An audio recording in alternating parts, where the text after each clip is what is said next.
नमोस्तु हे गुरुवर, नमोस्तु हे मुनिवर, नमोस्तु।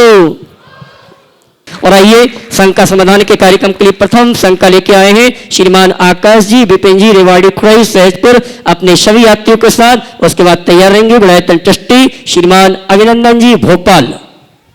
नमोस्तु गुरुदेव। गुरुदेव, मेरा प्रश्न है कि आप अनेक कठिन विषयों पर प्रवचन करते हैं और उसको विभाजित करके सरल करके हमको समझाते हैं, और हमें कोई सोचने का पुरुषार्थ नहीं करने पड़ते। हमारे दिमाग के सारे जो उस विषय को लेके जाले हैं वो छूट जाते हैं। लेकिन हमें अगर खुद सोचने का किसी विषय पर पुरुषार्थ करना है तो उसकी शुरुआत कैसे की जाए गुरुदेव? यही प्रश्न है कि सोचा कैसे जाए ताकि कुछ तकनीक हो जिससे शुरुआत कर सके। आपको लगता है कि महाराज जी कठिन विषयों को सरल कर देता हूँ, हाँ। पर मुझे तो ऐसा लगता है मैं जो बोलता हूँ सब सरल होता है। और एक बात बताऊँ, पढ़ाई करता है तो पढ़ाई तो पूरी हो गई होगी तुम्हारी। जब एग्ज़ाम में बैठते हैं, जो बच्चे पूरी पढ़ाई करते हैं उसको पूरा पेपर सरल दिखता है, और जो बच्चे फांकी मारते हैं उनको पेपर कठिन दिखता है। समझ गए ना? अनुभव है? अनुभव है। पढ़ाई किया, पढ़ा हुआ विषय है तो पेपर सरल है, अब पढ़ा हुआ विषय नहीं है तो पेपर कठिन है। यही है ना? तो मैं तुमसे कहना चाहता हूँ, जो फार्मूला मैंने अपने जीवन में अपनाया वही तुम भी अपनाओ, सब अपनाओ। मेहनत करो, कठिन काम भी सरल हो जाएगा। लगनशील बनो, असंभव भी संभव हो जाएगा। कोई दुरूह नहीं, सब सुगम हो जाएगा। हमें एक वाक्य सदैव याद रखना चाहिए, 100% पाने के लिए 100% लगाना होगा। जो सर्वश्रेष्ठ लगाता है वही सर्वश्रेष्ठ पाता है। समझ गए? तो अपने आप को खपाना पड़ेगा, तब जीवन आगे बढ़ेगा। विधायतन ट्रस्टी श्रीमान अभिनंदन जी, भोपाल। मुनि संघ के श्री चरणों में मेरे परिवार एवं जैन समाज नेहरू नगर का नमोस्तु इच्छा में।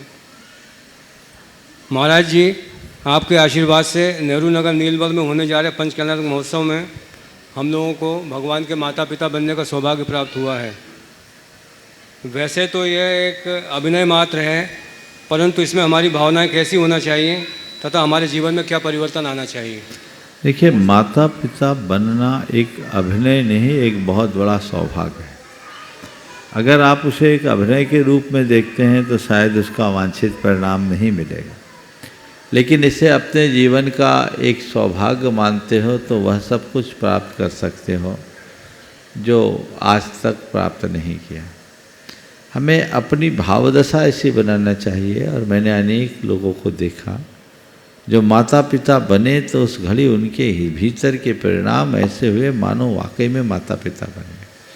अंदर की श्रद्धा और विशुद्धि को बढ़ाइए तो वो अनुभूति आपके अंदर घटित होगी, और उसके बाद वह कार्यक्रम आपके जीवन का टर्निंग पॉइंट बनेगा, आपके जीवन में व्यापक बदलाव घटित करेगा। ये लक्ष्य रखना चाहिए। मनीष जी वाकल, उसके बाद तैयार रहेंगे श्रीमती सुष्मिता जी, दासगुप्ता, कोलकाता। तेरी मुनिराजों के चरणों में बारम्बार नमोस्तु नमोस्तु नमोस्तु। मेरे परिवार और बाकल समाज का नमोस्तु। महाराज जी, इजराइल और हमास का जो युद्ध हुआ उसमें निर्जीव जीवों को, इजराइल और हमास का जो युद्ध हुआ उसमें बहुत सी जीवों का घात हुआ, तो उनकी क्या दोनों देशों का, हमास का भी इजराइल का भी, दोनों देशों के लोग इतने मरे, तो उनका क्या दोष होगा? उनका पूर्व जन्म का कोई ऐसा कुछ होगा क्या? युद्ध हुआ कि युद्ध चल रहा है? खत्म हो गया क्या? चल रहा है। चल रहा है जी। तो हुआ क्यों बोल रहे हैं? मुझे बहुत सुनने को अच्छा भी लगा कि खत्म हो गया, तो बड़ी अच्छी बात है। अभी चल ही रहा है। जी जी। तो देखिए, ये युद्ध हुआ, आपने पूछा वहाँ रहने वाले जीवों का कौन सा दोष? इसे हम सामूहिक पाप कर्म का उदय मानेंगे। जब सबके सामूहिक पाप का उदय होता है तो प्रतिकूल संयोग बनते हैं, और ऐसे प्रतिकूल संयोगों में बहुत सारे जीव चपेट में आ जाते हैं। समझ गए? जी। अब इसमें भी देखिए, एक व्यक्ति मर गया, बाजू वाला बच गया, ऐसा भी हो सकता है। अभी जैसे कोविड का काल आया था, लोग मुझसे पूछे कई बार, संघर्ष समाधान में सवाल आया, क्या सबका पाप कर्म का उदय है? तो मैंने उस समय जो उत्तर दिया था, आज के सवाल के संदर्भ में भी मैं उसे दोहराना चाहूँगा कि एक बात अपने हृदय में बिठा लीजिए कि जीवन में जो कुछ घटता है सब कर्म से ही घटता है। ये बात सही नहीं है, ये अधूरा है, अधूरा सच है। जो घटता है केवल कर्म से ही घटता है ऐसा नहीं है। कर्म है, काल है, दैव है, स्वभाव है, भवितव्य है, नियति है, अनेक परिणतियां जुड़ती है तब होता है। तो इन सब को अगर मिला दें तो कह दें संयोग, तो कभी कभी संयोग उल्टे बन जाते हैं और उल्टे संयोग से इस प्रकार के विप्लवकारी प्रसंग बनते हैं और उसमें वे हर प्राणी अपने अपने पुण्य पाप के अनुरूप प्रभावित होते हैं। कई ऐसे हैं जो कोविड में बिल्कुल मरते मरते बच के आ गए और कई ऐसे जो पहले ही झटके में चले गए। तो यहाँ उनका व्यक्तिगत पुण्य पाप कुछ भागीदार रह सकता है। लेकिन कोविड क्या था, विषाणु फैला, जी जी सब मरे। तो अब कोई कहे कि जहर खाए और मेरा पाप कर्म था इसलिए मर गए। अरे तूने पाप कर्म के कारण तू नहीं मरा, पाप क्रिया किया इसलिए मरा, जहर खाया क्यों? तो इसी तरह ये युद्ध, उन्माद, दंगा फसाद या अन्य प्रकार की प्राकृतिक विपदाएं, ये जितनी भी आती है, ये सब प्रतिकूल संयोगों के कारण आते हैं। कर्म की दृष्टि से कर्म की इसमें भूमिका है, इसे सामूहिक पाप के रूप में देखा जा सकता है। लेकिन अन्य संयोग भी इसमें निमित्त बनते हैं, वे संयोग बदले तो चीज़ें बदल सकती है। नमोस्तु महाराज जी, नमोस्तु नमोस्तु। श्रीमती सुष्मिता जी, कलकत्ता। नमोस्तु महाराज जी, नमोस्तु नमोस्तु नमोस्तु। महाराज जी, हम लोग कलकत्ता से है, बंगाली वैष्णव है। मेरी मम्मी का प्रश्न है ये कि वो आपका प्रवचन एक साल से सुनते सुनते पूरा जैन का जो नियम है 5 बजे के बाद वो जल भी नहीं पीती है और हम वेजिटेरियन हैं। आपका प्रवचन सुन के ही हम लोग चेष्टा कर रहे कि सब थोड़ा सा नियम अगर कर सके। उनका प्रश्न यही है कि क्या पुण्य, क्या काम करने से उनको पिछले जैन कुल में जन्म हो सकता है और क्या पाप किया था जो जैन कुल में नहीं जन्म हुआ। देखिए, एक बार जोरदार करता ध्वनि से अभिनंदन करें। मैं ये कहूँगा, जैन कुल में भले जन्म नहीं लिए और अपने आचार विचार में जैनत्व को स्थापित कर लेने वाला जैन बन गया। इसलिए अब ये सवाल मत करो कि क्या पुण्य करूं जो अगले जन्म में जैन बनूं। मैं कहता हूं आज अच्छे तरीके से जैन धर्म का पालन करो ताकि अगले जन्म में जैन नहीं जिन बन सको। जैन तो बन गई, पक्का जैन बनो, सच्चा जैन बनो। जैनत्व को अपने हृदय में अंकित करो। नाम के आगे जैन लिखने मात्र से कोई जैन नहीं बनता। सच्चा जैन वही होता है जो जैनत्व को आत्मसात करता है। और जो जैन बनेगा वही जिन बनेगा, परमात्मा बनेगा। तो इसलिए अगले जन्म में जैन बनने की भावना मत बनाओ। अभी जैन बन गए हैं, पक्का जैन बने रहो, जीवन की आखिरी सांस तक जैन बनो और बच्चों में भी वही संस्कार का प्रवाह आगे बढ़ाओ ताकि अगले जन्म में जिन बन सको, आगे बढ़ सको, जीवन को ऊंचा उठा सको। बहुत बहुत आशीर्वाद। महाराज जी, हम 1 साल पहले, 1 साल 1.5 साल पहले हम बहुत बीमार थे, एकदम मरने की ऐसे लग रहा था कि मर ही जाएंगे और ज़्यादा दिन नहीं बचेंगे।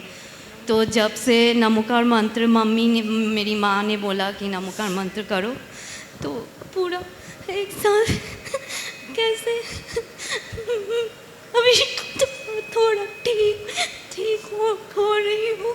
नॉर्मल हो जाओ, पहले नॉर्मल हो जाओ फिर बोलो अच्छे से। बहुत अच्छी बहुत बात। बीमार अच्छा अच्छा, एक मिनट थोड़ी शांति रख लो। भावना में भावुकता आ रही है, अब बोलो। 1 साल में आप जी, ठीक मैं हो गई नमोकार मंत्र नहीं लिखने। बच रही थी, बहुत बीमार हो गई थी। मेरी छोटी बच्ची थी, इसकी चिंता रहती थी मेरी, मुझे अगर कुछ हो जाएगा तो उसको, तो नमोकार मंत्र करते करते ठीक हो गई। बहुत सुंदर, बस और पक्का श्रद्धान बनाओ, और जैसे आपकी माँ ने रास्ता पकड़ा आप भी वैसा ही रास्ता पकड़ो। बहुत बहुत आशीर्वाद। नमस्ते। गुणायतन ट्रस्टी परिवार से श्रीमान संजय जी, ज्योति जी शोभानी, कानपुर। नमोस्तु महाराज जी, नमोस्तु महाराज जी, नमोस्तु महाराज जी। महाराज जी, मेरा प्रश्न ये है कि हम गृहस्थ जीवन में रहते हुए अपने कर्तव्यों का पालन करते हुए अच्छे जीवन की कला कैसे लाएं? गृहस्थ जीवन में अपने कर्तव्यों का पालन करते हुए अच्छी जीवन जीने की कला कैसे लाए? सदगृहस्थ का काम करो, गृहस्थोचित कर्तव्यों का पालन करो, जो गृहस्थ धर्म का उपाय उपदेश दिया गया उसे आत्मसात कर लो, अपने आप अच्छा जीवन बन जाए। नमोस्तु महाराज जी, नमोस्तु। श्रीमान सचिन जी, जयपुर। सचिन आ जाए। नमोस्तु गुरुवर, नमोस्तु नमोस्तु नमोस्तु। महाराज श्री, मंगल भावना का बंगाली और मराठी अनुवाद हुआ। हम लोग त्रुटिवश उन लोगों को रिकॉग्नाइज़ करना भूल गए थे। मैं उनका नाम जरूर लेना चाहूँगा। उन्होंने बहुत मेहनत करी, अपना बिल्कुल तन मन धन लिया उसके करने में। मराठी ट्रांसलेशन के अंदर अनुवाद जिन्होंने किया उनका नाम है डॉक्टर शरतु शरद शाह, मुंबई से। गायिका जो रही वो है डॉक्टर मोनिका सुहास साहा, मुंबई से। टीम के अंदर जिन्होंने काम किया उनमें अंकित जी आगरा, नितिन जी जैन पुणे, अपूर्वा जी बज Singapore, Ankita ji Jain Michigan, Rajesh ji Poona, Sarita ji Juntarkar, Anjali Shah ji Poona, Sadhana ji Patil Miraj, Rohini Mehta USA, Priyanka Mehta Pune and Pooja दीदी पुणे। बंगाली ट्रांसलेशन के अंदर प्रीति जी कोलकाता, इन्होंने ट्रांसलेशन किया, और रिंकू जी साथ में थी, रंगोली जी थी। और प्रमाणिक समूह से वही अंकित जी, नीति जी पुणे, अपूर्वा दी सिंगापुर, दीक्षा जी दुर्गापुर, अंकिता जी मिशिगन और राजेश जी पुणे। महाराज श्री, इनको बिल्कुल बहुत सा आशीर्वाद दीजिए। इन्होंने बहुत ही अच्छे तरीके से मंगल भावना अनुवाद किया। देखिए, बहुत ही अच्छा काम किया आप लोगों ने मराठी और बंगला में मंगल भावना को। और मैंने जो सुना उनका गायन और उनका उसके साथ जो संगीत का पुट है और स्वर है, वाकई में अद्भुत है। ऐसा लगने लगा जैसे शायद मराठी और बंगला में ही लिखा गया है। तो जिन लोगों ने इसका अनुवाद किया, आपने जिनका उल्लेख किया, मैं उनको बहुत बहुत आशीर्वाद देता हूँ। और इनके गायन में जिनने स्वर दिया है उनको भी आशीर्वाद देता हूँ। जैसा आपने बताया, मराठी तो शायद डॉक्टर मोनिका सुहास शाह ने किया। बहुत ही लगनशील व्रती महिला है, उन्होंने जो गाया, बहुत बहुत आशीर्वाद। और बंगाली भी जिसने गाया है, पूरी टीम को मेरा बहुत बहुत आशीर्वाद। महाराज श्री, जल्दी एक अगला भावना है सब, कि हर भाषा के अंदर मंगल भावना जल्दी से जल्दी। ये आप लोगों का काम है, मैंने अपना आपका काम कर आशीर्वाद दिया जी। है। हर व्यक्ति की भावना मंगल भावना हो जाए तो जीवन बदल जाए, हमें ये लक्ष्य रखना चाहिए। नमस्ते। सवाल है? ठीक। नमस्ते। दत्ती श्राविका श्रीमती मीना जी, संभाजी नगर। उसके बाद नमोस्तु महाराज जी, नमोस्तु नमोस्तु नमोस्तु। महाराज जी, मेरा प्रश्न है, कुत्ते के काटने पर इंजेक्शन लेते हैं और सर्प के काटने पर मंत्र से सर्प का विष उतर जाता है, पर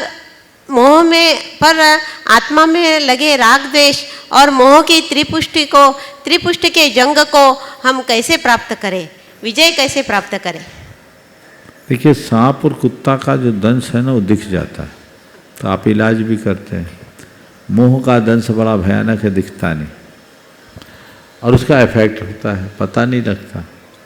तो सबसे पहले अंदर ज्ञान हो कि मुझे पीड़ित कौन कर रहा है, प्रताड़ित कौन कर रहा है, मेरे भाव भ्रमण का कारण क्या है। जब तक मनुष्य के मन में ज्ञान विकसित नहीं होता, तब तक जीवनोत्थान का मार्ग प्रशस्त नहीं हो सकता। तो संसार मूल विच्छत्तम, ये मुथ्यात या मोह ही हमारे संसार के परिभ्रमण का मूल कारण है। और जब तक मैं इसका विनाश नहीं कर लेता तब तक मुझे चैन नहीं। जब तक मन में ऐसा संकल्प भाव न घटे तब तक पथ प्रशस्त नहीं। श्रीमान वैभव जी, नेहा जी, ज्ञानोदय बेंगलोर। नमोस्तु महाराज जी, नमोस्तु महाराज जी, नमोस्तु महाराज जी। समस्त विदिशा समाज और समस्त ज्ञानोदय बैंगलोर समाज की ओर से बारंबार नमोस्तु महाराज जी। महाराज जी, हमारा प्रश्न ये है कि जब सूतक पातक होता है, एकदम घर में नहीं होता, किसी दूर के रिलेटिव की तरफ होता है सूतक पातक, तो फिर श्रावक अपने शटावश्यक का पालन कैसे करे? साधु अपने श्रावक देखिए, अब सूतक पातक के विषय में लोग अपनी मान्यताएं, पर मैंने एक श्लोक पढ़ा, हालांकि इसका पालन बहुत कम लोग करते हैं, पर व्रत विधान संग्रह नामक पुस्तक में एक श्लोक है, उसमें व्रतियों को बहुत रियायत है। व्रतीनाम दीक्षितानाम च याज्ञिक ब्रह्मचारिणाम, ध्यान से सुना, मैं अर्थ भी बता दूंगा। व्रतीनाम दीक्षितानाम च याज्ञिक ब्रह्मचारिणाम नैवा शौचम भवेत् तेषां पितुश्च मरणम बिना। व्रती, दीक्षित, याज्ञिक यानी पूजा पाठ कराने वाले हमारे प्रतिष्ठाचार्य, या जो महापूजा आदि में संलग्न हो गए, विधान आदि कर रहे हैं, और ब्रह्मचारी कौन कौन से? व्रती, दीक्षित, याज्ञिक और ब्रह्मचारी। नैवा शौचम भवेत् तेषाम, इनको अशौच नहीं होता, यानी कोई अशुद्धि नहीं होती। किनको? इन चारों को। कब तक नहीं होती? पितुश्च मरणम बिना, पितु यानी माता पिता के मरण को छोड़कर और कोई सूतक नहीं होता। तो जो व्रती है, ब्रह्मचारी है, दीक्षित है, ब्रह्मचारी, याज्ञिक है, उनको माँ बाप का ही सूतक लगता है। लेकिन मुझे मालूम है जो परंपरा में चल रहा है, मेरी बात आप लोगों को हजम नहीं हो। अब आप जानो, जो मैंने पढ़ा सो बता दिया, समझ गए? चलिए, इसीलिए कहते हैं ब्रह्मचारी सदा शुचि, इसीलिए बोला जाता है। नमोस्तु महाराज जी। एक सवाल और, हाँ बोलिए। नमोस्तु महाराज जी। महाराज जी, वहाँ क्लास में हमने राग के ऊपर महाराज श्री ने दृष्टांत दिया। फिर से बोलिए। बेंगलोर में क्लास में राग के ऊपर महाराज श्री ने दृष्टांत में बताया कि सीमित राग संसार का कारण है और असीमित राग वितरागता का कारण है। वो कैसे? ये उन्हीं से पूछो, हमसे क्यों पूछ रही है? वहीं पूछ लेती, क्लास अटेंड किया। उनने किस अपेक्षा से बोला, क्या बोला, आपने क्या समझा, ये सवाल नहीं। और कोई सवाल है तो करो। नमस्ते। चलो अगला। ट्रस्टी श्रीमती अर्चना जी वेनाडा, कलकत्ता। नमोस्तु महाराज जी, नमोस्तु महाराज जी। इच्छा में महाराज जी। महाराज जी, हमारे यहाँ जब गलती होती है तो हम प्रतिक्रमण करते हैं, तो हम बोलते हैं हम दुष्ट हैं, हम दुराचारी हैं। लेकिन डिफरेंट स्पिरिचुअल टेक्निक में बोलते हैं कि हमें पॉजिटिव रहना चाहिए, मैं अच्छा हूँ, मैं बेस्ट हूँ। तो हमें क्या करना चाहिए महाराज जी? मैं दुष्ट हूँ, दुराचारी हूँ, ऐसा कहीं प्रतिक्रमण में नहीं कहा। दुष्ट हूँ, दुरात्मा हूँ, ये बोलते। उसका अर्थ नहीं समझा। मैं पापी, मैं दुष्ट, मैं दुरात्मन, मैं जलधि, मैं मायावी लोभी, मेरे द्वारा, अर्थात पाप में स्थित, लोभ, माया आदि में स्थित मेरे द्वारा जो दुष्कर्म अर्जित हुआ है, मैं उसका निवारण कर रहा हूँ। और आज आपके चरणों में अपनी निंदा करते हुए, हे भगवान, मैं उन्हें छोड़ता हूँ। तो इसका अर्थ ये नहीं है कि हम अपने आप को पापी मान रहे, पर पाप में स्थित मेरे द्वारा ऐसा कुछ हुआ, दुरभिप्राय या दुष्टतावश मुझसे जो कुछ हुआ उसे मैं छोड़ रहा हूँ, ये उसका अर्थ है। हम अपने आप को बहुत अच्छा मान के बैठ जाएंगे तो हम अपनी गलतियों का शोधन कैसे कर पाएंगे। तो एक प्रकार की प्रतिज्ञा है कि पापिष्ठेन दुरात्मना जड़धिया माया विना लोभिना रागत द्वेष मली मशीन मनसा दुष्कर्म यद निर्मितम, यद दुष्कर्म मया निर्मितम, मेरे द्वारा जो दुष्कर्म निर्मित हुआ, मेरे द्वारा किसके, कैसे मेरे द्वारा, तो पापी ठेन, मैं मुझ पापी, दुरात्मन, जड़ बुद्धि, मायावी, लोभी, ऐसे मेरे द्वारा कोई पाप हुआ है तो मैं उसकी निंदा करता हुआ, उनकी निंदा करता हुआ मैं उन सब पापों को छोड़ता हूँ। ये उसका अर्थ। नमोस्तु महाराज जी। बुलाते हैं षष्ठी वास्तविक डॉक्टर पदम जी दिल्ली। नमोस्तु महाराज श्री। महाराज श्री, मेरा प्रश्न जो है अष्टद्रव्य से पूजन से संबंधित है कि जैसे जैनेतर और जैन में दोनों में अष्टद्रव्यों से पूजा है। तो जैनेतर समाज ने हमारे से लिया है एक तो, या हमने उनसे ग्रहण की, दूसरा हमारे मूल ग्रंथों में अष्टद्रव्य से पूजन से क्या उल्लेख है, और तीसरा महाराज श्री इसके साथ छोटा सा और चीज़ थी। जब हम मंदिर में अष्टद्रव्य से पूजा करते हैं, हम कहते हैं नैवेद्य या दीप, हम उसे चटक को पीली करके चढ़ाते हैं, तो एक तो झूठ हो गया, भगवान के सामने मैं आपको दीप अर्पण करता हूँ, तो इसका कहाँ तक उचित है, दोष लगता है नहीं? देखिए, सबसे पहले अष्टद्रव्य की पूजा हम करें, उनने हमसे लिया या हमने उनसे लिया, इस चक्कर में पड़ने से फायदा नहीं। अच्छी चीज़ है, यदि उनने हमसे लिया तो अच्छा, हमने उनसे लिया तो अच्छा है, क्योंकि अच्छी चीज़ अच्छी है, लेने में कोई हर्ज नहीं है। अगर बुराई ले तो सोचना चाहिए। इसलिए इस संदर्भ में मैं बहुत गहराई में जाने की आवश्यकता नहीं समझता। हाँ, ये बात सही है कि दोनों परंपराओं में अष्टद्रव्य का उल्लेख है, लेकिन हमारे यहाँ जिस तरह के अष्टद्रव्य हैं उनमें कुछ भिन्नता है, दोनों के नामों में भिन्नता है। गंधम, पाद्यम आदि बहुत सारी चीज़ें होती हैं। अब आप मुझसे सवाल ये करते तो ज़्यादा बेहतर था कि 8 ही क्यों, अरे 8 का प्रतीकाशय क्या है। सबसे पहले तो आगम ग्रंथों की बात मैं करूं तो सबसे प्राचीन उल्लेख अष्टद्रव्य का सठखंडागम की टीका में दिखता है, धवला में। आचार्य वीर सेन ने लिखा, का नाम अर्चना, अर्चना किसे कहते हैं, तो उन्होंने उत्तर दिया, जल गंध अक्षत दीप धूप फुप्प फलादि ही सग भक्ति पगाशो नाम अर्चना।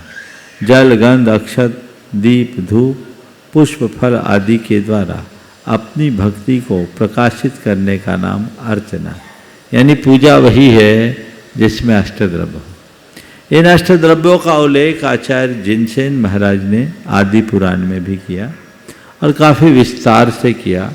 पर वहाँ प्राचीन काल में जो पूजा होती थी, वहाँ ये 8 द्रव्य अर्पित करते हुए भगवान के सामने केवल ये कहा जाता था, हे भगवान, मैं आपकी जल से पूजा करता हूँ, मैं चंदन से पूजा करता हूँ, मैं अक्षत से करता हूँ, मैं दीप से करता हूँ, मैं धूप से करता हूँ, नैवेद्य से करता हूँ, दीप से करता हूँ, धूप से करता हूँ, फल से करता हूँ। तो ये अष्टद्रव्य का प्रचलन आज का नहीं है, प्राचीन काल से चला रहा है। पूजा का उल्लेख आचार्य कुंद ने भी लिखा है। तो आज पूजन का प्रसंग जैन परंपरा में बहुत प्राचीन काल से है, बल्कि राखल दास बनर्जी के अनुसार यदि विचार करें तो भारत में मूर्ति पूजा का मूल प्रवर्तन जैनों के द्वारा किया गया। मैं एक विशेष बात पर आप सबका ध्यान केंद्रित करना चाह रहा हूँ आपके सवाल के संदर्भ में। बहुत सारे लोग जिन्होंने भारत के इतिहास को ठीक तरीके से नहीं पढ़ा, नहीं समझा, और जिन्हें पुरातत्व, स्थापत्य और कला का कोई अनुभव नहीं है, वे लोग भी अपने विभिन्न प्रकार के वक्तव्य जारी कर देते हैं और ऐसा कहते हैं कि जैनों में मूर्ति पूजा बाद में आई। गलत बात। मैं आप सबको जो तथ्य बता रहा हूँ बहुत ध्यान से देखना है। डॉक्टर राखल दास बनर्जी, उनकी पुस्तक है, एक शोध ग्रंथ है, जैन स्थापत्य और कला, भारतीय ज्ञानपीठ से प्रकाशित है, जिसका अंग्रेजी संस्करण है जैना आर्ट एंड आर्किटेक्चर। 3 खंडों में, 3 वॉल्यूम है दोनों के।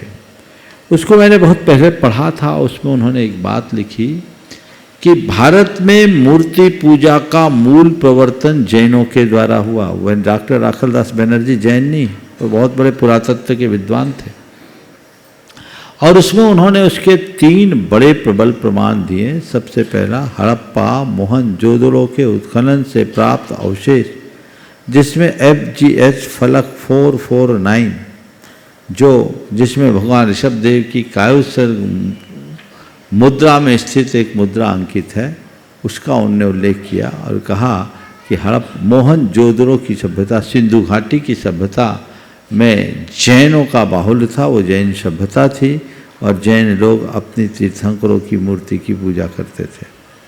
उसके साथ हड़प्पा से प्राप्त एक अवशेष जिसमें नग्न मानव धड़ है, दोनों हाथ नहीं है, दोनों पैर नहीं है, सिर नहीं है, बाकी पूरा धड़ है। वो हड़प्पा कालीन एक अवशेष है, भारत में मूर्ति का सबसे प्राचीनतम अवशेष। इसका हूबहू साम्य पटना के पास लोहानीपुर से भी मिला, जो ईसापुर 3री शताब्दी का। ये दोनों चीज़ें इस बात को बताती है कि भगवान महावीर के बहुत काल पूर्व, बल्कि वैदिक परंपरा के आगमन से बहुत पूर्व जैन तीर्थंकरों की पूजा अर्चा होती थी और जैन लोग मूर्ति पूजा करते थे। हड़प्पा एंड जैनिज्म अपने एक शोध ग्रंथ है जिसके लेखक है TN रामचंद्रन। उन्होंने इस अपने शोध ग्रंथ में लिखा है कि ये जैन धर्म की प्राचीनता को ही व्यक्त नहीं करता, अपितु मूर्ति पूजा के प्राचीनता को भी प्रकट करता है। डॉक्टर राखलदास बनर्जी ने अपने हिंदू सभ्यता नामक ग्रंथ में इस बात को बहुत विस्तार से उल्लेखित किया है।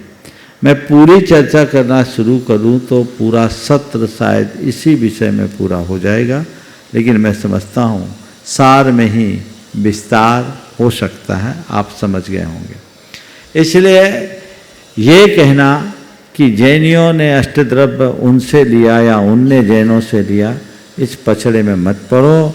मैं केवल इतना कहूँगा कि 8 द्रव्य का जो हम आलम्बन लेते हैं बड़ा मौलिक है और ये भी कुछ प्रतीक हैं। बता दूं आज ही, 8 द्रव्य से आप लोग पूजा करते हो, क्यों करते हैं? जल, चंदन, पुष्प, अक्षत, जल, चंदन, अक्षत, पुष्प, नैवेद्य, दीप, धूप और फल। तब मुझे करने का अभ्यास नहीं है ना, अब आप लोग करते हैं और चलो हम अगर गड़बड़ करेंगे तो पता लगता है कि आप लोग सही कर रहे हैं कि नहीं। ये क्यों? ये बहुत गहरा आध्यात्मिक इसमें अर्थ है, इसे समझिए। जल क्या है? जल समर्पण का द्योतक। जल हमेशा नीचे की ओर बहता है और जल जो जो बहता है त्यों तो उसका अस्तित्व बढ़ता है। समझ गए? भगवान के चरणों में जल अर्पित करना इस बात का द्योतक है कि प्रभु मैं आपके चरणों में समर्पित हो रहा हूं। समर्पण का प्रतीक है जल। चंदन आप लोग चढ़ाते हो, कहते चंदन शीतलता का प्रतीक है। चंदन शीतल तो है ही, पर चंदन को माथे पे लगाया जाता है। चंदन श्रद्धा का प्रतीक है। पूजा करना है तो समर्पण के साथ श्रद्धा भी प्रकट होनी चाहिए। फिर है अक्षत। अक्षत क्या है? जिनके चरणों में हम अपनी भक्ति करने जा रहे हैं उनके चरणों में एक चित्त होना जरूरी है। अक्षत अखंड होता है, जिसमें कोई क्षति ना हो, वो अक्षत, और जो निरावरण हो वो अक्षत। तो अक्षत अपने इष्ट के साथ एक तान होने का द्योतक है अथवा भेद विज्ञान का प्रतीक है। इसके बाद आता है पुष्प। पुष्प प्रेम का प्रतीक है। किसी के प्रति प्रेम की अभिव्यक्ति के लिए पुष्प दिया जाता है। आजकल वैलेंटाइन डे में इसीलिए फूल महंगे हो जाते हैं। पुष्प गुच्छ या पुष्प दिया जाता है प्रेम प्रकट करने के लिए। भगवान के चरणों में अपना प्रेम अभिव्यक्त करने के लिए पुष्प अर्पित करते हैं। नैवेद्य जिनसे प्रेम है तो उनको कुछ अर्पित किया जाता है। हमारे यहाँ कहा जाता है रिक्त पानी न कर्तव्यम देवता गुरु दर्शनम। तो हम क्या ले जाएं, जो हम लेते हैं वही उनको दें। दीप ज्ञान का द्योतक है। दीपक जलाते हैं तो प्रकाश फैलता है, तो दीप प्रकाश का प्रतीक है और धूप सुगंध है। सुगंध सद्गुणों का प्रतीक है। जो जो हम आगे बढ़ रहे हैं, हमारे अंदर श्रद्धा, समर्पण, श्रद्धा, विवेक, भेद, विज्ञान और प्रेम प्रकट हुआ तो ज्ञान भी हुआ, सद्गुण भी प्रकट हुए और उसके उपरांत हम फल प्राप्त करते हैं जो हमारे कार्य की संपन्नता का द्योतक होता है और इन सब का मिला जुला रूप अर्घ होता है। अब आपका जो सवाल है, हम दीप को रंग करके कर रहे हैं। अक्षय नैवेद्य निवेदन एक परंपरा है, रीति है। किसी के प्रति प्रेम होता है तो खाली प्रेम नहीं होता, कुछ तो लेकर के जाए, भले सामने वाला ले या न ले, उसे निवेदन करके जो दिया जाए उसका नाम नैवेद्य है। तो अब रंगे हुए चावल और रंगे हुए चिटकों को हम अपुष्प और दीप कैसे माने? तो भैया हमारी पूरी पूजा कल्पनाओं की पूजा है। आप लोग बोलते कंचन थाल कनक घट नीर, है सोने की थाली तुम्हारे पास और तुम्हारे भगवान जिनको तुम बिठाल रखे हो वो कैसे हैं? तुम्हारे भावों में है कि साक्षात है? तो जब हमारे भावों में भगवान है, हमारे भावों में पूजन की थाल है, तो पूजा के द्रव्य को भी भावों में संभाल लो, क्या बुराई है? इससे इसमें कोई हानि नहीं है। विवेक के साथ कार्य करना। नमोस्तु महाराज। दीपाली जी, शिलवानी। नमोस्तु महाराज जी, नमोस्तु महाराज जी, नमोस्तु महाराज जी। महाराज जी, मृत्यु को महोत्सव बनाने के लिए संलेखना आदि का कथन है और हमें अपने जीवन को उत्सव बनाने के लिए क्या करना चाहिए? मृत्यु को महोत्सव बनाने के लिए संलेखना है और जीवन को उत्सव बनाने के लिए क्या करना चाहिए? संक्षेप में बोलूँ तो एक बात करना चाहिए, जो जैसा है उसे सहज रूप से स्वीकार लेना चाहिए। जीवन उत्सव बन जाए। और मैं सम्मान से आमंत्रित करूंगा श्री मारुति जी सदलगा। प्रमाण सागर महाराज नमो। महाराज जी, मेरा एक शंका है। जैन लड़का जैन लड़की को शादी किया तो उसको प्रवेश नहीं, परमिशन, बस धर्म में प्रवेश नहीं। हाँ, आदान देने को नहीं, पूजा भी कोई नहीं, और लड़की भी जैन को शादी किया तो उसको भी नहीं। ऐसा क्यों? ये हमारा विषय नहीं, कल बताया था ना, ऊपर की अदालत में जाओ, वहीं जाके बात कर। नमस्ते। और चलते हैं संघ का समाधान की आज स्पेशल सत्र में हमारे बीच में जैन समाज के गौरव राष्ट्रीय अल्पसंख्यक आयोग भारत सरकार के सदस्य श्रीमान धन्य कुमार जी जिनप्पा गुंडे जी हमारे बीच उपस्थित हैं। मैं सुभाष जी को आमंत्रित करूंगा, वे आए, उनका परिचय दें और मैं पूरे परिवार को आमंत्रित करूंगा गुणायतन परिवार का सम्मान स्वीकार करने के लिए। आज हम सबके लिए बड़े सौभाग्य का विषय है कि हमारे परिसर में समाज के गौरव श्री धन्य कुमार जी जिनप्पा गुंडे साहब पधारे हैं। आप अल्पसंख्यक आयोग के सदस्य हैं और पिछले दिसंबर से काफ़ी सक्रिय रहते हुए जैन की ही नहीं, सभी माइनॉरिटी के जितने भी सेक्ट्स हैं, जितने भी 6 संप्रदाय हैं, सभी की समस्याओं को देखते हुए बहुत अच्छा काम कर रहे हैं और हम उनका बहुत बहुत स्वागत करना चाहते हैं। मैं सम्मान से पूरे परिवार के साथ मंच पर आमंत्रित करूंगा श्रीमान धन्य कुमार जी जिनप्पा गुंडे जी, सदस्य राष्ट्रीय अल्पसंख्यक आयोग भारत सरकार। पूरे परिवार के साथ आ जावे, इनके भ्राता भी आए हैं और बिटिया दामाद भी यहाँ पर उपस्थित हैं, सभी आ जावे और इनके सम्मान के लिए मैं गुणायतन परिवार से आमंत्रित करूंगा हमारे गुणायतन के कोषाध्यक्ष श्रीमान अनिल साहब, गुणायतन के सीओ साहब श्रीमान सुभाष जी, गुणायतन ट्रस्टी श्रीमती कीर्ति जी मेट्रो दिल्ली, गुणायतन ट्रस्टी श्रीमती अर्चना जी बेनाडा कोलकाता, ये सभी आएंगे। हमारे सम्माननीय श्रीमान धन्य कुमार जी परिवार का सम्मान का कार्यक्रम गुणायतन परिवार की ओर से संपन्न करेंगे और मैं चाहूंगा इनके सम्मान में आप जोरदार ताली बजाकर इनका सम्मान करें। और गुणायतन परिवार से सम्मानित पे आमंत्रित करूंगा कपूर चंद जी कोटा वे भी आए। हमारे जिनप्पा जी वंडे उनका सम्मान का कार्यक्रम गुणायतन परिवार की ओर से संपन्न करें। मैं ये कहना चाहूँगा हमारे श्री धन्य कुमार जी जिनका जन्म बेलगांव चिक्कौड़ी सदलगा आचार्य श्री का जहाँ जन्म हुआ था वहीं से ये बिलोंग करते हैं, आज हमारे बीच उपस्थित हैं। मैं जिन्नप्पा जी के विटिया दामाद यहाँ पर उपस्थित हैं, मैं चाहूँगा वो भी मंच पर आए और हमारे गुणायतन परिवार का सम्मान स्वीकार करें।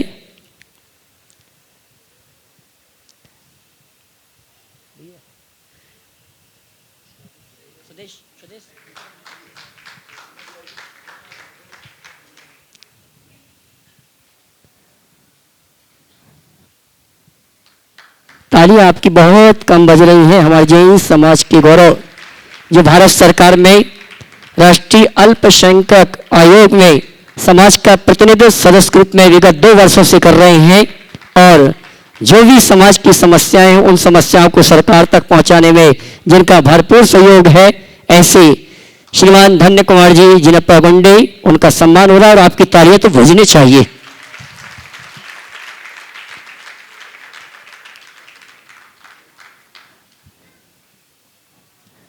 और आइए चलते हैं, मैं उद्बोधन के आमंत्रित करूंगा श्रीमान धन्य कुमार जी जिनप्पा वंडे जी सदस्य राष्ट्रीय अल्पसंख्यक आयोग भारत सरकार। मुनि महाराज के चरणों में नमस्तु नमस्तु नमस्तु महाराज, नमस्तु महाराज।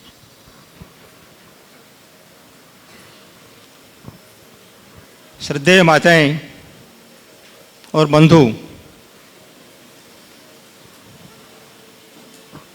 तो जो आप मेरे सर पर आज जो डाले, मेरे शादी में एक बार मेरे ससुर ने डाला था और उसके बाद आज पहनना पड़ा।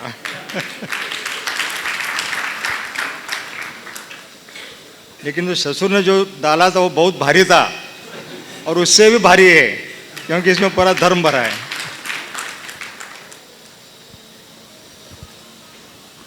वैसे मैं कर्नाटक से आता हूँ,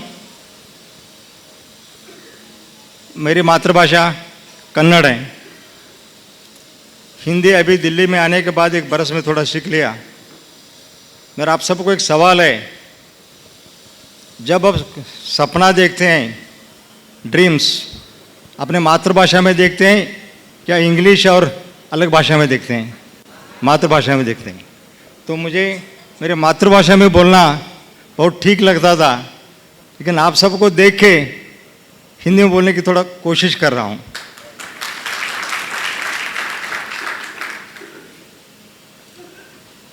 मैं आज तक 42 बरस तक वकालत किया, उसके बाद राजकीय में कई स्टेजेस पे गया था, धार्मिक सभा में भी गया था, लेकिन आज का जो धार्मिक सभा है, न भविष्य हो, न वर्तमान हो, न भूतो, ऐसा सभा आज मुझे लग रहा है। क्योंकि मुझे लगता है books are the best friends, किताब बहुत अच्छे दोस्त रहते हैं। एनसाइक्लोपीडिया उससे भी अच्छे दोस्त, उसमें थोड़ा ज़्यादा मिलता है। लेकिन आज जो हमने बैठ के जो मैं टीवी में देखता था हर एक बार 6-7 बजे, तो हमारे भाई साहब ने मुझे फ़ोन करने वाले आचार्य श्री का कार्यक्रम चालू है, ज़रा देख लेना। सुनता था और बहुत दिन से मेरा कोशिश था कि आचार्य श्री के चरणों में लेकर आशीर्वाद लेना था मुझे। आज वो सौभाग्य आज मिला। तो आज जो मैंने देखा हमारे सामने, तो पूरा लाइब्रेरी पड़ी है अभी। डिक्शनरी तो हर एक लैंग्वेज में होता है, डिक्शनरी में जो कुछ वर्ड्स आते हैं वो भी लिमिटेड रहते हैं। कन्नड़ में आता है, इंग्लिश में आता है, मराठी, संस्कृत, हर एक भाषा में आता है। लेकिन हमारे सामने जो लाइब्रेरी है, इट इज़ फुल फ्लेज्ड। हर एक सवाल का जवाब वो पूरा अंतराल से, हृदय से आता है और हमारे हृदय को छू के जाता है। सिर्फ दिमाग में रहा तो हम बाहर जाते ही भूल जाएंगे, लेकिन उनका जो जवाब रहता है वो अंतराल में रहता है। तो इसी एक कारण मैं मुझे बहुत सौभाग्यवान समझता हूँ। थोड़ा हिंदी बोलने में हिचकिचाता हूँ। मैं बहुत सौभाग्यवान समझता हूँ कि आज एक क्षण मिल गया।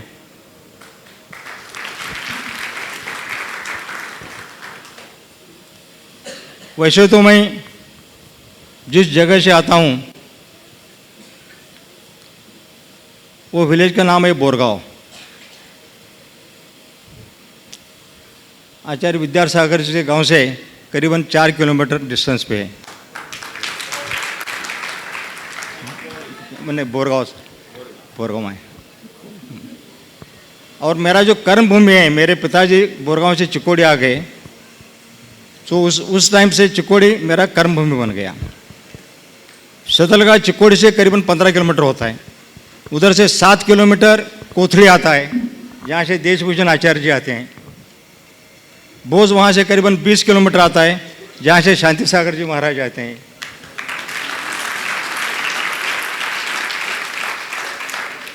वहाँ से 25 उधर से आचार्य विद्यानंद जी शेड़बाड़ हमारे गांव से 25-30 किलोमीटर होता है। मैं बहुत सौभाग्यवान हूँ कि उस परिसर में पैदा हुआ था। अभी दिल्ली में आ गया, मुझे एक जिम्मेदारी दे दी गई। अभी सुभाष जी ने बोल दिया मैं born and brought up as a Jain, लेकिन मेरा जो जिम्मा दिया है सेंट्रल गवर्नमेंट ने, वो माइनॉरिटी के लिए काम करना पड़ता है। और माइनॉरिटी में 6 धर्म आते हैं, मुसलमान, क्रिश्चियन, पारसी, बुद्ध, सिख और जैन। पारसी लोग तो बहुत कम हैं, क्योंकि मेरे जो जिम्मेदारी है, मैं संपूर्ण भारत में जैन लोगों का प्रतिनिधित्व करता हूँ। और आज जो इस जगह में आके पहुँचा हूँ, एक स्मॉल विलेज से दिल्ली तक, वो सब हमारे गुरु जी के और आचार्य जी के आशीर्वाद से आया हूँ। हमारे जैनियों का जो प्रीचिंग्स हैं, स्कूल में तो वो टीचिंग्स रहते हैं, बहुत इम्पैक्ट जो गवर्नमेंट सिलेबस देता है वो उतना ही पढ़ते हैं। लेकिन हमारे जैन धर्म में जो प्रीचिंग्स हैं, आज तो तीर्थंकरों को हम देख नहीं पाते, लेकिन वो जो प्रीचिंग्स आज तक कंटिन्यू रखे हैं हमारे गुरु महाराज ने। और उसी प्रीचिंग से चलते आने से मोक्ष मार्ग भी मिलता है। क्योंकि साल्वेशन जो बोलते हैं उसे third agency like God is not required. Salvation वो जीवन मरण छोड़ के मोक्ष जाना, उसे किसी बाहर वाले नहीं रखते, अपने आप में रहता है। वो हमें जो अभी जो बताए प्रीचिंग्स, वो हम रोज़ हमारे जीवन में करते गए तो मोक्ष मार्ग मिल ही जाएगा।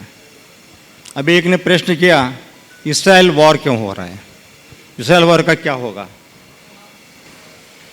तो उसका एक सेंटेंस में बताता हूँ। महावीर तीर्थंकर जी ने इतने अच्छे शब्द में बता दिए अनेकांतवाद। अभी 2 राष्ट्रों में झगड़ा चल रहा है, वो 2 ही राष्ट्र अनेकांतवाद जो सोचते थे, तुम ही सही मैं भी सही, तुम मेरा सुनो मैं आपका सुनूंगा, तुम मेरा आदर करो मैं तुम्हारा आदर करूंगा, इस प्रिंसिपल से जाते थे अनेकांतवाद से, तो वॉर ही नहीं होता था। तो हमारे जो प्रीचिंग्स है पहले से, वो हम फॉलो अप करें तो किसी प्रकार का हिंसा या युद्ध होने का संभव नहीं पैदा होता। लेकिन आजकल हम भूल रहे हैं, this is competitive war, competition. हर एक का इच्छा है कि मेरा लड़का कितना % मार्क्स लेगा। 95, 96 एक बड़ा बंगला बनाना, बड़ा गाड़ी बनाना। मैं भी आते वक्त देखा, मैं थोड़ा सभा में जा रहा हूँ तो ज़रा ठीक ठाक से चले जाएंगे, थोड़ा पाउडर वाउडर लगाया, मेरे साथ हमारी लाइफ फैमिली भी आ गई। लेकिन इधर आने के बाद मैं देख रहा हूँ, मैं जो फीका पड़ रहा हूँ इधर, और आप देखिए ये तो पूरा निग्रंथ है, और इनका जो तेज आज चमक रहा है, उनका जो तेज है वो सूर्य प्रकाश जितना ही सत्य है। सो ये सब है, ये है ना, ये त्याग देना चाहिए। इसी में आपको एक सवाल पूछता हूँ, हम वैदिक शास्त्र भी पढ़ते हैं, जैन शास्त्र भी पढ़ लिया। सब में हिंदुस्तान में दानशूर कौन है, बता सकते हैं कोई? दानशूर कौन है? सब बोलते हैं कर्ण कर्ण बोलते हैं, लेकिन हमारे जो प्रीचिंग्स हैं तो पर हमारे बाहुबली जी कहाँ गए? कर्ण के पास तो जो कुछ आता था उसे कर्ण दे जाते थे, वो तो राजा महाराजा थे। लेकिन बाहुबली जी सब मिलने के बाद भी संपूर्ण त्याग कर दिया, बिना मांगे छोड़ दिए। सो हमारा इतिहास में जो त्याग है वो किसी भी इतिहास में नहीं है। उसीलिए त्याग मूर्ति करके भगवान बाहुबली का आज तक भी पूजा होता है। और एक पूछता हूँ, गणित शास्त्र कहाँ से आ गया? लिपि कहाँ से आ गया? एग्जैक्टली ब्राह्मी सुंदरी आदिनाथ भगवान के 2 लड़कियाँ, ब्राह्मी लिपि ब्राह्मी से आ गई, अंक गणित अर्थमेटिक्स सुंदरी से आ गई। सो पुरातन काल से, आदिनाथ तीर्थंकर से काल से ये सब हमारे यहाँ आते रहे हैं। अब मेरा जो खुद का जो एज ए पब्लिक सर्वेंट मेरा जिम्मेदारी है, आपके 2 मिनट में बताना चाहता हूँ। आपको इंडियन कॉन्स्टिट्यूशन सबको मालूम है, घटना भारतीय घटना में आर्टिकल 29 और आर्टिकल 30 आते हैं। आर्टिकल 29 में रिलीजियस माइनॉरिटी को सब फायदा देने का गवर्नमेंट को अधिकार है। सेंट्रल गवर्नमेंट और स्टेट गवर्नमेंट दोनों भी देखते हैं। उसमें बच्चों के लिए स्कॉलरशिप्स 8वीं 9वीं 10वीं पहले से देते थे, अभी पहले से 8वीं कक्षा तक बंद कर दिए। मेडिकल लेके संपूर्ण फी मिलता है गवर्नमेंट स्कूल में, डोनेशन का नहीं। Medical college, engineering college, pharmacy college, कहाँ भी प्रोफेशनल कॉलेज में गए तो भी संपूर्ण फी वापस मिलता है। प्रदेश पढ़ाई के लिए 20 लाख मिलता है और बिजनेस के लिए 30 लाख तक देते हैं पैसे एज ए फाइनेंशियल असिस्टेंस। और वो जो 30 लाख देते हैं उसमें थोड़ा बाइफर्केशन है। माताएं के लिए लोन लिए तो 30% सब्सिडी है, 3 लाख लिए तो 1 लाख देने का सवाल नहीं, बाकी 2 लाख रुपए तुम किस्ते में 4% ब्याज से देना, और मालिक के नाम से ले तो 4% से देना, लेकिन कंप्लीट फंड देना पड़ता है। प्रदेश जाने के लिए 20 लाख मिलते हैं। हमारे यहाँ क्या हुआ जैनियों में, हम आज तक ऐसा कभी हाथ नहीं किए, देते आ रहे हैं। तो हमारी शिक्षा है। मैं आने के बाद देख रहा हूँ मेरे ऑफिस में बाकी सब आते हैं, लेकिन जैन लोग आते ही नहीं, क्योंकि मांगने के लिए इच्छुक ही नहीं है। उधर मैं बोलता हूँ कि आपको ज़रूरत नहीं है ना, आप ले लीजिए, किसी गरीब को दे दीजिए और उसे बोल दो तो हम पैसे दे रहे हैं, तुम लौटा दो, हो जाएगा। गाड़ी लेने के लोन मिलता है, बिजनेस के लिए मिलता है। ये जो प्रोविजंस है ये माइनॉरिटी के लिए स्पेशल प्रोविजंस है। उसके बाद में सेंट्रल गवर्नमेंट ने 125 स्कॉलरशिप्स और प्रोविजंस है, उसके फ़ायदा तो कोई भी नहीं लेता, लेकिन बाकी सब ले रहे हैं। हमारे दुर्भाग्य वो 125 जनरल और 15 सिर्फ माइनॉरिटी के लिए, 140 प्रयोगित है स्कॉलरशिप्स है, कोई भी नहीं लेता। तो मेरे आप सबसे विनती है, ये हम किसी से मांग नहीं रहे हैं, वो हमारा हक है। सरकार ने दिया हुआ, घटना ने दिया हुआ, हमारा हक है, हमारे हक हम लेंगे।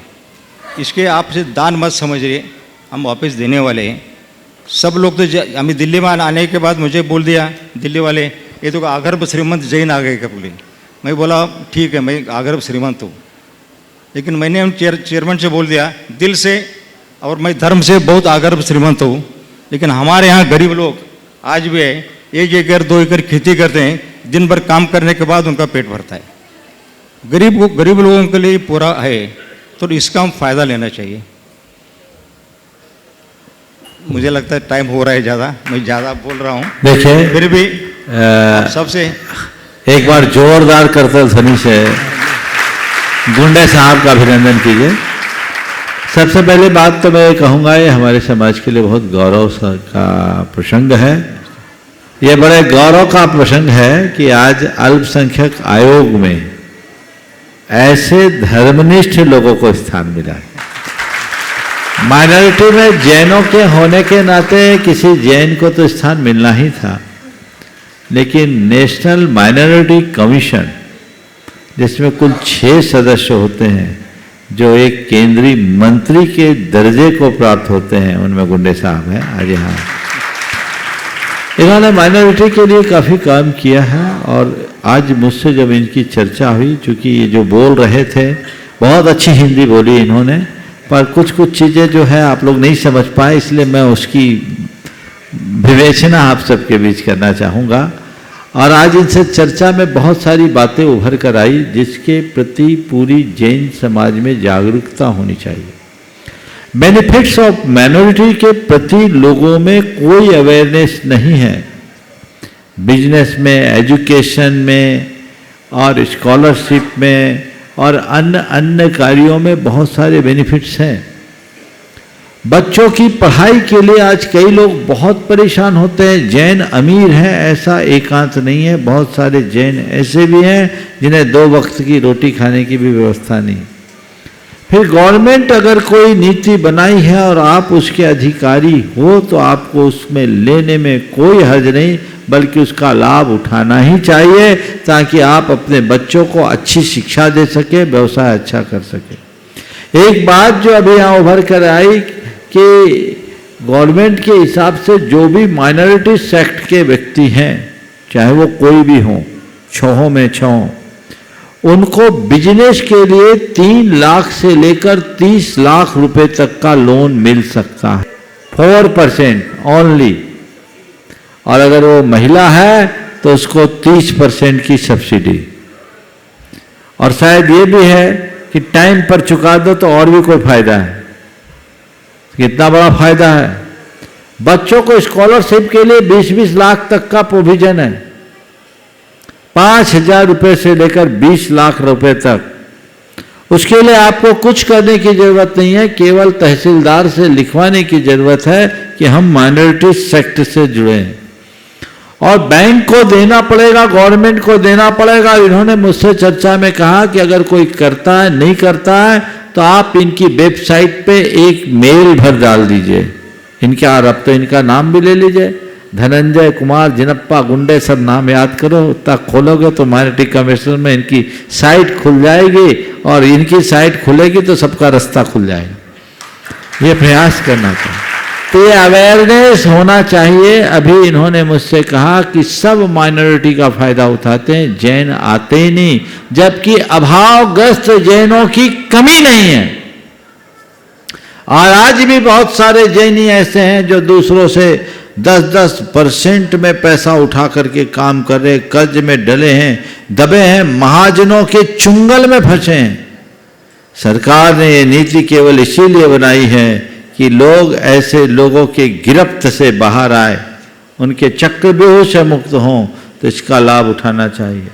जितने पढ़े लिखे शिक्षित बेरोजगार हैं उनको आगे आना चाहिए और नीति और नियत साफ रख करके इसका लाभ उठाना चाहिए। हालांकि मेरा तो यही कहना है, कर्जा लेने की जरूरत ना पड़े ये कोशिश करो, पर यदि जरूरत पड़े, तुम कर्ज उठाते हो और बैंक से भी लेते हो तो माइनॉरिटी के अंतर्गत लो, ताकि कभी तुम्हें चुकाने के लिए कुछ सोचना ना पड़े। होम लोन भी लेना पड़ रहा है आजकल, मैक्सिमम लोग होम लोन लेते हैं। कितना परसेंट है? 12% होम लोन का, हाँ 14, 9% आप देते। जब गवर्नमेंट 4% की व्यवस्था कर रखी तो 9% क्यों देना? ये बेनिफिट क्यों नहीं उठाना? मैंने पूछा इसमें कोई लिमिटेशन है? बोलिए, माइक पे बोल दीजिए। गुंडे साहब बोल रहे हैं कि कोई लिमिटेशन नहीं है, कितने भी आदमी होम लोन ले सकते हैं, इसका कोई ऐसा नहीं है बजट हो। बैंक को अगर कोई माइनॉरिटी सेक्ट का है तो उसको 4% में लोन देना पड़ेगा, वो बाध्य है। और अधिकारी आनाकानी करता है तो सीधे नेशनल माइनॉरिटी कमीशन में आप शिकायत कीजिए। स्टेट में सब जगह उतनी जागरूकता हो या ना हो, पर हमारे लिए सबसे बड़ा गौरव का विषय है कि केंद्र में हमारे गुंडे साहब बैठे हैं। और मैंने पगड़ी इसीलिए पहनवाया है कि इसको समझ सके। आपके ससुर ने आपको पगड़ी इसीलिए पहनाया था कि आप जिम्मेदारी संभालो, तो यहाँ भी पगड़ी इसीलिए पहनाई गई है कि जिम्मेदारी संभालो, इसका एहसास रहे कि मैं उस समाज को बिलोंग करता हूँ जिसने मुझे स्थान दिया है, तो मेरा अपना एक कर्तव्य है, मैं उस कर्तव्य का पालन करके आगे बढ़ सकूं। तो आज बहुत ही प्रसन्नता है। मैं तो गुंडे साहब से कहूँगा इस मंच में ऐसा कार्यक्रम बनाइए कि जो आपके इस कमीशन के फायदे को लोगों को बता सके, अवेयर कर सके। समय समय पर महीने में एक व्यक्ति आ जाए, हम उनको यहाँ अवसर देंगे और पहले से प्रचारित करके, ताकि देश भर के लोग उसे समझें और उसका लाभ उठा सके। और वो ऐसे व्यक्ति हों जो हिंदी में बोल सके, अंग्रेजी में बोल सके, अन्य भाषाओं में भी बोल सके और लोगों के सवालों का भी उत्तर दे सके, तो बहुत बहुत उत्तम होगा। आज मैं गुंडे साहब को बहुत बहुत आशीर्वाद देता हूँ। ये हमारे धर्म, हमारी संस्कृति, हमारी परंपरा, हमारे तीर्थ की रक्षा के लिए बहुत तत्पर हैं। बहुत अच्छे काम ये कर रहे हैं और बहुत सारे काम इनके कार्यकाल में होने हैं जिनका उल्लेख अभी मैं नहीं कर रहा हूँ, लेकिन मुझे पूर्ण उम्मीद है जिसके इरादे बुलंद होते हैं परिणाम बुलंद होता है, जरूर आएगा। इसी आशीर्वाद के साथ यहीं पर विराम। बोलिए परम पूज्य आचार्य गुरु श्री विद्यासागर। जय जय जय।